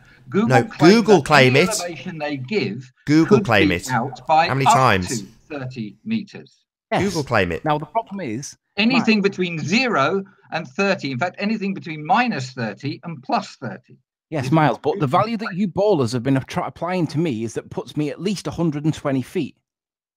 And if you add the height of the cliff to the height of the low tide and the height down the beach, forget the height of a tripod, you get to well over 100 feet. Miles, we're measuring the height of the cliff. Okay, forget tide. That's an adjustment we make afterwards. You know that. I know that. It's irrelevant. No, but you've still got the beach to add on as well. Yeah, we're going to add that on as well, Miles. Calm down. We're going to do it. It's no problem. Miles, there's loads of stuff to add on, and you're trying to present some sort of isolated thing and claim some kind of victory without actually looking at all of it. Miles, listen, please answer my question. Is the observer height above water or not? It's above the actual level of the water, yes. Right, so the mean sea level is irrelevant, correct? No. Yes, it is. Right. It's above the actual height of the water, not mean sea level. Sea level is in order to know what the Miles. Right, Miles. So it's the height above water, mean sea level's an average figure, which is irrelevant. No, because it's a datum from which your point on land is actually I've just said this twice. You've just confirmed it. The actual height that matters is the actual height above water. Any averaged figures of water before that are irrelevant. In order to calculate that height, you need to know your height above mean sea level, and then you need to know how far below mean sea level the water. And Tim Osman's been on the show and completely disagrees with you, Miles. Tim Osman also has stated Tim Osman makes it clear that the actual height, the measured height above sea level, is really all that matters here. It is all that matters, but how do you calculate that? Well, you can measure it. But that comes second. Do you agree that that comes second? It doesn't come at this point. No. What comes at this point, Miles? Whenever you like, but it's not Miles, important. What comes at this point is what is the height above where the high tide mark is? Do you agree? That's not the high tide mark. Do you agree that the point is what is the height of the cliff above high tide or not? No. Right. You don't know your model. No, I do know my model, and I will explain it if you would let me. Forget explaining. You've got it wrong, Miles. We are measuring. No, I have not. Water. It's we nothing know to do with the high water tide comes up mark. to here. It's nothing to do with high tide mark because the average high tide mark is entirely we're into irrelevant. this average high tide again. You are lying again. You are literally lying right now. That is not your position on the ball earth side. It is. No, it isn't. It's above water. We know where the water goes up to, Miles. As a rule, we can test it. We can show it on a high tide mark is irrelevant. What is relevant is your height above average sea level. No, it's not, Miles. No, it's not. No, it isn't. Your height above average sea level is irrelevant. Your height above the water is relevant. No, you're lying. You're jumping in before I finish a sentence. Okay, because sorry, Miles. Anthony, let him finish his sentence. One full sentence. No, Miles, you're lying. It is your height. Will you allow me to say water. one full That's sentence? No, one stop lying. Full sentence, please. Stop lying. I'm not lying, and you are. And anybody lying. listening right, to both that you stop. Lying. Right, Anthony, stop. Miles will get his chance to finish his sentence. Feel free, Miles. Thank you.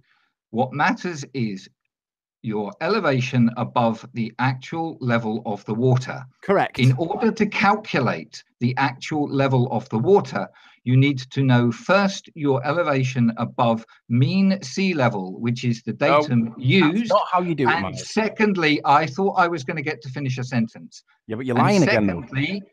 And secondly, the water level relative to mean sea level.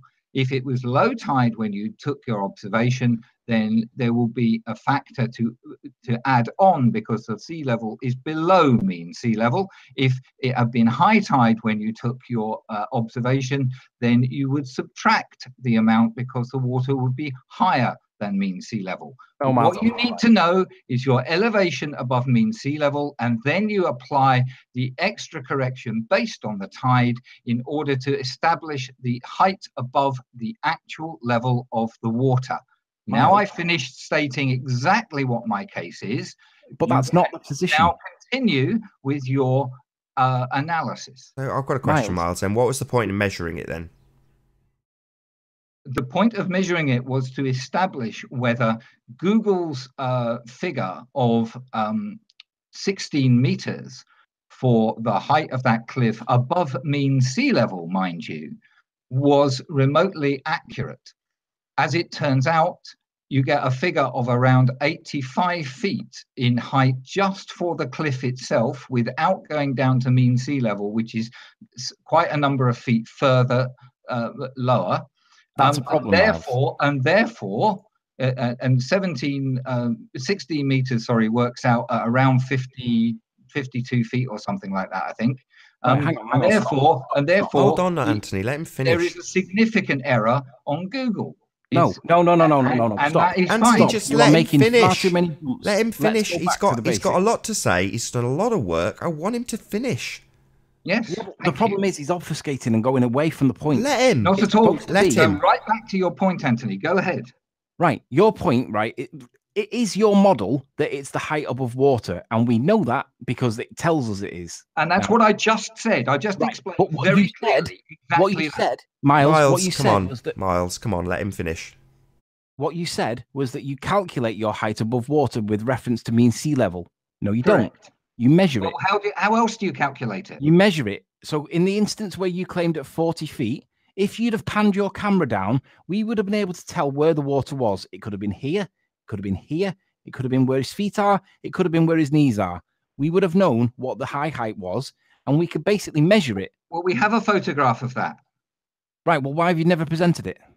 Well, I only got sent it yesterday. Awesome. Let's have a look. You seem to forget that wind turbine stuff was all filmed by somebody else, not by me. They simply agreed for me to present.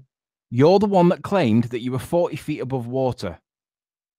Yeah. Let's see it, Miles. Based Hold on on. the Ordnance Survey Miles has just said he's data. got this evidence. We've grilled him on it yesterday. You don't need to keep grilling him on it. Let's just see it.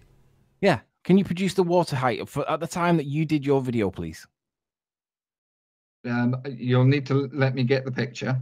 Sure. No problem. And whilst Take all you're the getting time the you picture, need. please remain silent while I address the rest of still the haven't- nonsense claim that you've just said. We didn't actually see the diopter evidence, by the way, but there we go. Well, the point is, the claim is plus or minus 30 meters. So it needs to give me a value up to, what was the maths on it, Nate? Can you remember what it said? Let's go back to it. Hang on. Where's it gone? I've lost my little thing. There we go. So I want that one. You only need to know one little phrase, Anthony, which is No, Miles. Silly old hags call the Hold halt on, for Anthony. amusement. That Why do you helps you keep to do saying the, no over the top of him? Seriously, Right, what is it about Miles that triggers you so much? What is it about my... Because he always interrupts me. And You're he interrupting lies. him. That's He what's just happened. He literally started lies, half a sentence and and you I'm went no not able to address it. over the top of him. That's what you've just done to him. Right. Who's speaking? Is it my turn to speak or is it Miles? Well, you interrupted him while he was mid-sentence. That's my point. When did I admit? Right, he's supposed to be going away to get the evidence of the water height. And the last thing I said was, whilst he does that, I want to address the rest of his claim. Am I not able to do that now? Feel free. if you Right. misrepresent Miles, the shut claim, up. I will interrupt. Do you know what, Miles? Fuck off. I'm out of here.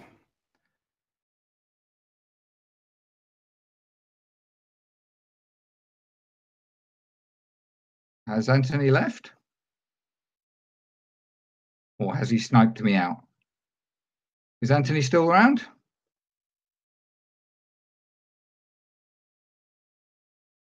Can anybody hear me? Sure, I can hear you. Okay, good. So, the height. Hello, that Baz. Google Baz, can you say claims- hello? Hello. Hello. Hello, good to have you. Hello. I'm really enjoying this today. It's really good. On you go, Miles. Well, I'd like to address Nathan's point about the error that Google claims. Google claims an error of plus or minus 30 meters. This is an error. These are error limits. They are error boundaries, if you like. They are not they're not saying that every measurement is plus 30 meters or minus 30 meters. So any figure which you get for an actual measurement, which is different to what Google claims, that lies within those 30 meters, the 30 meter limits, is obviously illustrating what the error is on Google at that particular location.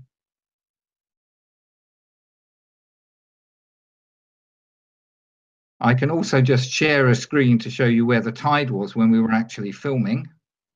Bro. If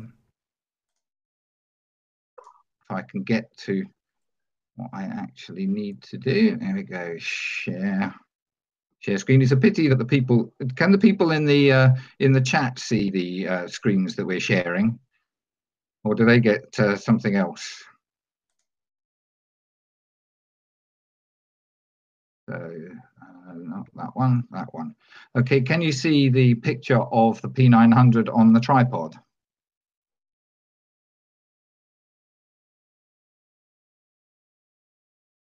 Can you? Yes, we can. Yeah, okay, right. This is a still taken on a different camera at the time that we were actually filming. You can see, I hope, that it is near to sunset here. I have a precise time for this photograph being taken, if you like, and you can see it is at the time we were filming, which was a few minutes after high tide. And I've got timestamps for the video timings that we took. As you can see, the water level is still down the pebbles on the beach and not up near to the grass bank or the rocks below the grass bank. This beach here, the pebbles on this beach slope quite steeply.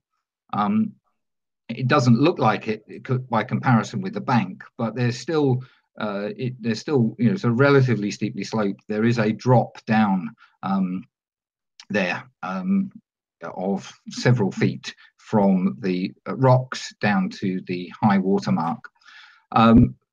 On the basis of the tide heights and mean sea level, I have calculated that the high tide mark would have been about 1.76 meters below the 5 meter contour line on Ordnance Survey map. So we have 1.76 meters to add to the 10 meters that Ordnance Survey gives us from the 5 meter contour line to the 15 meter contour line. The 15 meter contour line runs pretty much right along the top of this bank here, just a little bit down the slope, but not very far. So we can ignore it, that and just say that the top of the slope where the step is here is a 50 meter contour line, and we have 10 meters plus 1.76 meters, which is 11.76 meters, plus the height that the camera was on the tripod. Well, we'll call it a meter, and we'll have 12.76 meters, which works out at just over 40 feet, which was my claim. So where on that picture, if you can just put your mouse, where did you make the measurement from? Where's the... What measurement? So Al K's measurement, the bottom of the steps, is that in the picture? No, the steps referred to. Well, Al K used. I'm not totally familiar with everything he did because we went our separate ways for long periods when we were there, and we went back on another weekend. I was there on the Saturday and through the night to try to get some night footage, but the weather was shitty. Sorry, pardon me for swearing. The weather wasn't very good. And Al turned up on the Sunday morning when I was still there, and he spent the rest of the day. I had to come back home, and he spent the rest of the day doing other measurements. So I don't know exactly what measurements Al managed to do, all told, over the 2 weekends. The steps that were measured are steps on the other side of the tea room. These steps, there are 2 steps or so here. There's obviously been some steps built there at some point in the past, but they were not built of concrete. They're built of wood and stuff, and they have worn away. So you can't measure the steps here. Now, Anthony and Ranti claim to have measured this bank, and measuring the bank is absolutely fine. I have no problem with that. What they came out with was 20-something feet, 23 feet or something for the bank, which is perfectly okay. Happy enough with that. You also have the height down of the beach and the height of the tripod to add to their measurement, which I can't verify because I wasn't there at the time. I've got no idea exactly how they did it, and they haven't presented evidence of how they did it. But it agrees pretty much with the 40 feet that I claimed. If you add on the step down the beach, I mean, these rocks here are actually quite steeply banked as well. So 40 feet is a perfectly reasonable claim for this height here, given the state of the tide. The first video that Anthony shot, I have a tape measurement of that of 80 feet at the angle, using some trigonometry to get a vertical elevation for that. I think it came out at around 60 or 65 feet or something. Again, adding on the height of the beach and the height of his tripod, you get an elevation of 80 feet for his observation height. And further along the beach, as we've seen, 130 feet on the angle, and it comes to something like 85 feet. Then you have to add on the height of the beach down to the mean sea level, the height, then the height of the tide below mean sea level, and the height of the tripod on, and you come out with a figure of well in excess of 100 feet and probably around 120 feet for his observation height. These things are facts, and all that I'm interested in anyway is what those facts actually are. And I've spent a fair amount of time going and measuring these things in various ways. in an effort to get the facts. What is clear to me, and I hope to everybody, is that Ordnance Survey is going to give you by far the most accurate of readings for elevations. That's what they do, and they go around these, everywhere with tripods and using other fixed measured points. Everything's cross-referenced and triangulated in massive grids with loads and loads of reference points all over them, and they come up with very accurate heights for things. So why not just use an Ordnance Survey to work out what your elevation is when you take an observation? Sure. I mean, after all this is said and done, Miles, I'm interested in the same thing as you, which is what is accurate, what is true. I might have to cut short this hangout if my kid keeps screaming, but yeah. The bottom line is, in terms of the spherical geometry of Earth, we are still in exactly the same position, which is to say that none of the stuff that we see in the observation, including Morgord Lighthouse, is actually visible on a sphere. None of it is. You have to invoke non-standard refraction in order to actually facilitate seeing any of this stuff. So the bottom line is, you're still having to use myth magic. You're still having to use bendy light to account for things that the model says are not there. And with that, I will say first and foremost a huge thank you to all of the debating panel and of course to the live audience for tuning in and hopefully sharing this show. If you've not done so already, be sure to like, comment, share and subscribe. I've been Nathan Oakley and I'll see you all in the next video.